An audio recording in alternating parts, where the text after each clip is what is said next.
Hello everybody, welcome back to the channel. It is me, Jordan Young, aka Sneakernomics, and in today's episode we are going to look back at the week that was and look ahead to the week that may well be. If you guys want to keep up with me in real time, be sure to go and give me a follow over on IG. Let's start off by looking back at the biggest releases this week, and there were quite a few. The big one was no doubt the Travis 1 Low Olive. Here in the UK we had a massive fake out early in the week as exclusive access got sent out to pretty much everybody for the apparel. And of course, when the release ultimately came about on Wednesday, it was L's all around, except my missus, who actually managed to hit on a couple of the smaller sizes, one infants and one kids. So never before has there been a better excuse to now have some kids. How did you guys go on this release? Let me know in the comments if you guys came up. Also had the New Balance Joe Freshgoods collab. There was a 610 and a Rainer boot. I actually quite like the colorway of the 610s. I just completely slept on them and forgot about them, but pretty nice sneaker in my opinion. How did you guys go? Did you guys pick these up? There was also a pair of Asics, the Hull Studios X-Gel 1130s or something. These kind of have the whole protection pack vibe and look really good.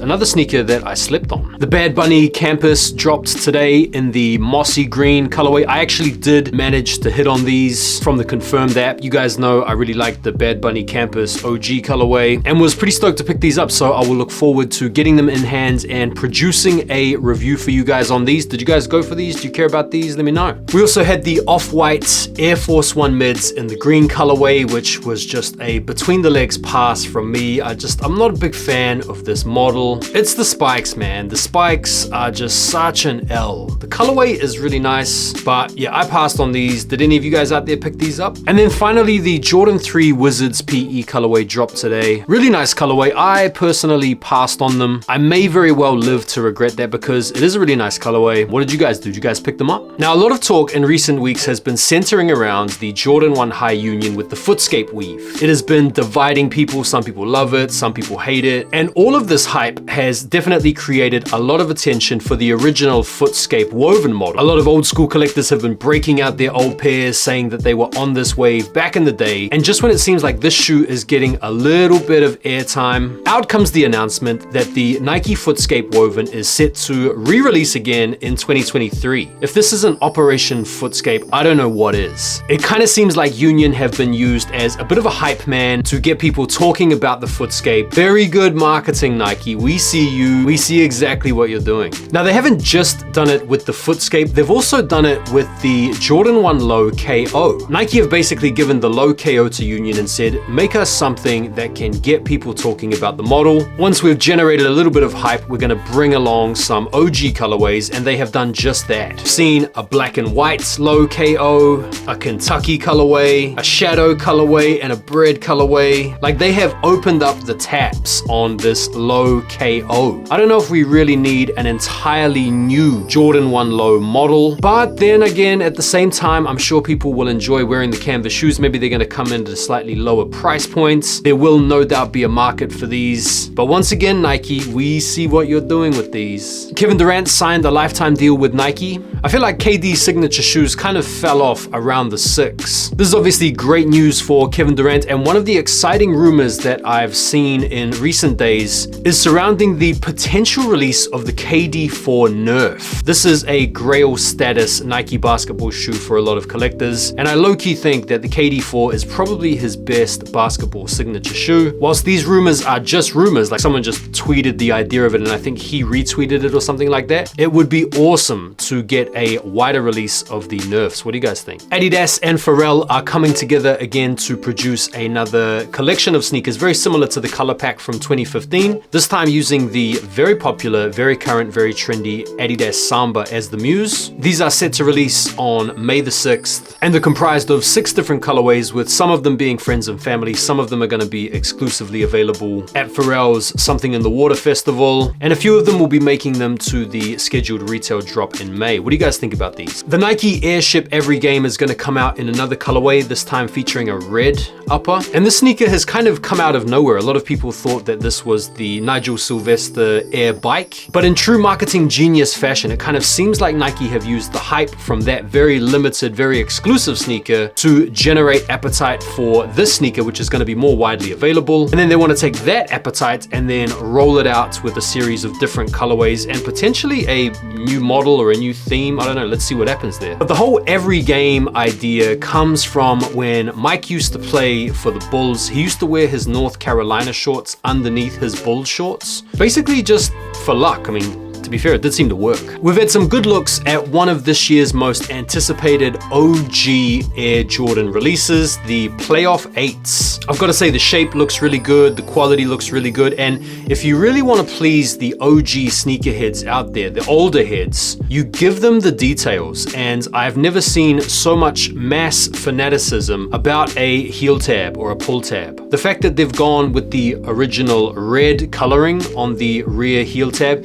has had old school OG old heads in an absolute tiz. It's kind of funny to see, but then on the flip side, it is also a really nice touch from Nike and Jumpman to include these subtle details, which the more discerning collector will appreciate. Okay, so before we talk about this week's exciting upcoming sneaker releases, let's take a little bit of a detailed look at some other exciting sneakers set to come out this year. I want to start off with these, the Palominos. There's also some Palomino 3s that we'll talk about as well, but these are basically the bread mockers. Can't really go wrong with this color blocking, and these could low-key be one of the best Jordan 1 highs of the year. The quality looks pretty decent. It's kind of difficult to tell from these images, even though they are quite detailed, but it looks like a white midsole. Is that right? Like they didn't go with the sailed out, obligatory, aged midsole with these? I kind of feel like that in itself deserves a bit of a special mention. They didn't go with the sailed out midsole. Listen, I like these. I think they're really nice. Definitely one of the better Jordan 1 highs this year. So let's dig into these Palomino 3s. The colorway is pretty nice, dropping sometime this summer. They've got the mocha colored collars, chocolate brown liners, and the midsole detail. Got the warm grays. It's a nice colorway, to be fair. These feature that cracked leather on the upper, which is a bit of a polarizer. Some people quite like the cracked leather, some people don't. I'm not as crazy about it, but to be honest, it's kind of a bit of a change up from the normal leather Jordan brand use. So these could be on those grounds, just because they're kind of different, worthy of a cop. What do you guys think of these? Some new looks at another one of this year's best Jordan 1 high OGs. It has to be said, the UNC toe. These borrow from the bread toe, iconic color blocking. And these, the Palominos, man, these are two of the best Jordan 1 high colorways this year, in my opinion. I'm definitely in the market for these. I do wonder, given the fall off in Jordan 1 hype, whether or not these will be an easy cop. These could potentially be one of the few Jordan 1 highs this year that does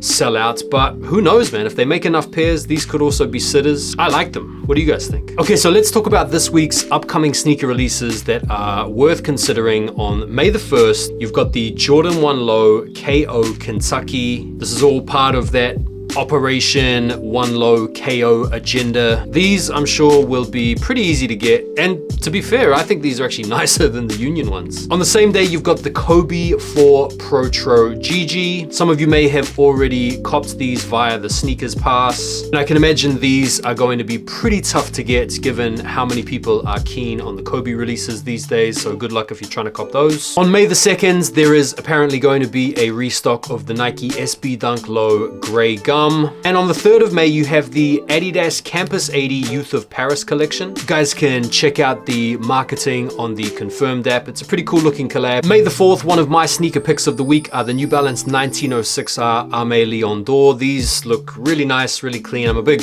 sucker for green, as you guys will no doubt know by now, and I'll definitely be trying to cop these myself. What about you guys? So on May the 5th, you've got the Sandy Liang Solomon collab. There's an XT6 Expanse, and also this RX Mach 3 silhouette that's kind of like a slip-on. The model and the colorway are pretty nice on the XT6. Probably a swift pass on the Mach 3. Are you guys looking to pick these up? On May the 5th, you've got the Avia 880. These are coming back in the OG form, and you guys might remember Avia, or maybe not, but these used to be worn by big players, man, like Clyde Drexler, Scottie Pippen. Virgil Abloh basically ripped them off as he made effectively a bootleg version for his Louis Vuitton sneaker boots. They feel a little bit too high top for me, so I'll be passing on these. On May the 6th, there is the Elephant Jordan 1 High for you guys over in America. These dropped here for us in the UK ages ago and are still available. In fact, I think they'll probably end up going on sale. I wouldn't be surprised if they did the same for you guys over there.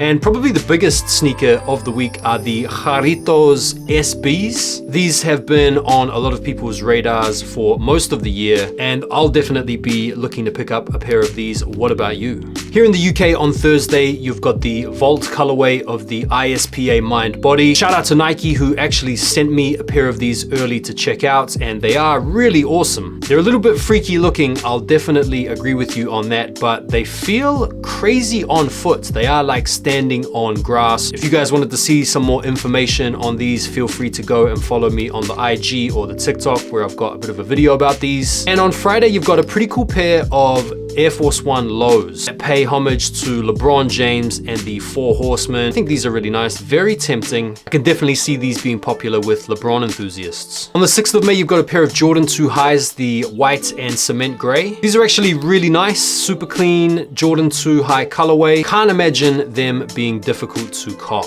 And there we go. That is today's episode. A look back at the week that was and a look ahead to the week that may well be. Let me know in the comments what sneakers from this week upcoming you guys have got your eyes on. Be sure to subscribe to the channel if you haven't already done so, and do me a favor and go and drop me a follow over on the IG. And I'll see you guys on the next video. Take care for now, and peace.